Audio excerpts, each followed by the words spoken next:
There's a lot of reasons why I like seahorses. I mean, the most obvious thing is they're such an unusual animal. I mean, you've got a male that gives birth.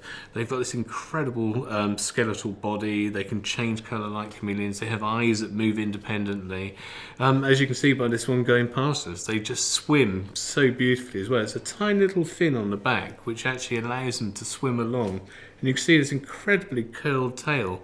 That tail is actually prehensile and will hold on to all sorts of things in storms and strong currents and what have you. So everything you see about a seahorse is really unusual, very unlike other fish. They're just not like your typical sort of fish, really.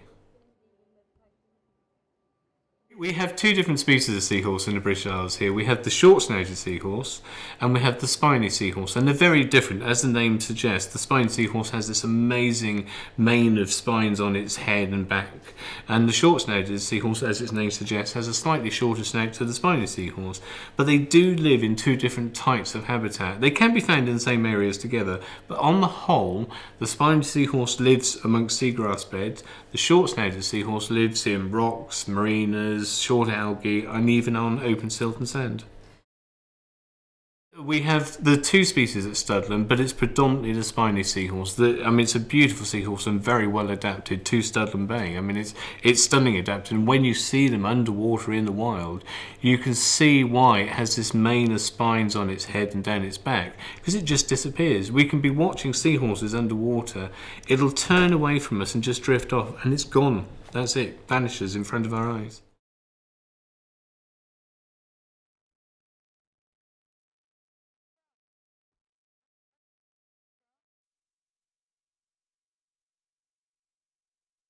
Studland's very unique. It's a very shallow bay, a beautiful enclosed bay, and it's mainly seagrass. We have this amazing long grass that actually grows under the water, and it's the only type of plant that flowers underwater. So Studland is this huge seagrass bed and very vital to the inhabitants there.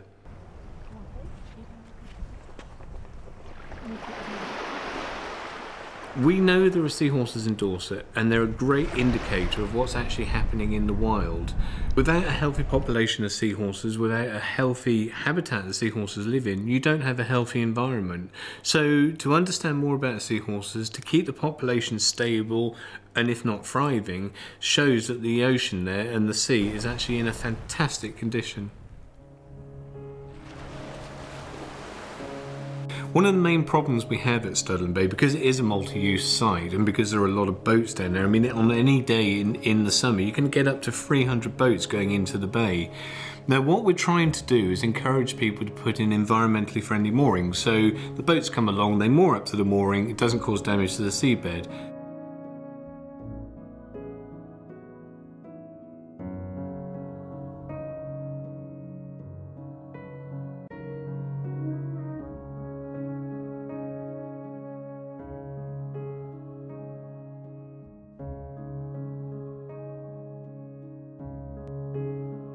Back in 2004, we actually found out that there's a special area in Dorset called Studland Bay where they have a very high population of seahorses. In any one year, we can have up to 5,000 volunteers helping the trust out, whether they're doing stuff independently and they're surveying seabeds for us, or they're just talking to people on our behalf, or just getting involved in what we're actually doing.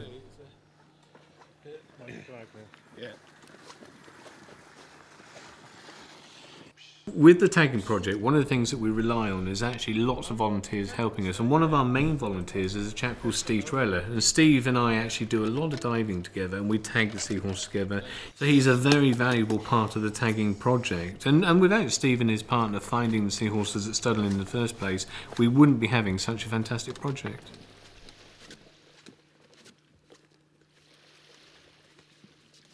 The tagging project was initiated by the Seahorse Trust to find out more about the biology and behaviour of British seahorses. We know little or nothing about them. We know we have them, but it stops there. So we tagged the seahorses. We've tagged 5 seahorses altogether, including 2 breeding pairs. Since the tagging project started, we've found out that we've had about 30 repeat sightings of them. We never really expected to ever see them again. We go back every week, and we've found both of the pairs together in fairly small territories. So now we know that seahorses in the UK are territorial, they breed for at least a season, at least a summer season. One of our males has been pregnant 3 times throughout the summer.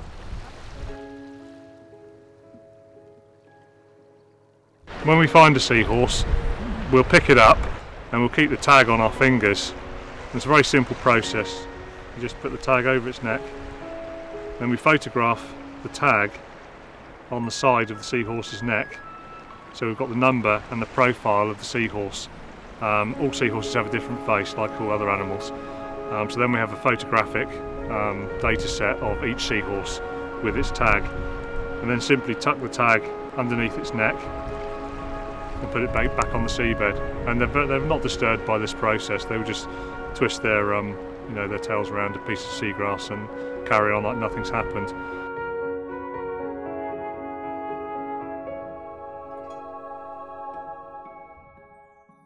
We felt because seahorses are a protected species in the UK that anything invasive would be counterproductive, and it's just, you're not actually injecting anything into the seahorse. You're not physically taking anything off the seahorse.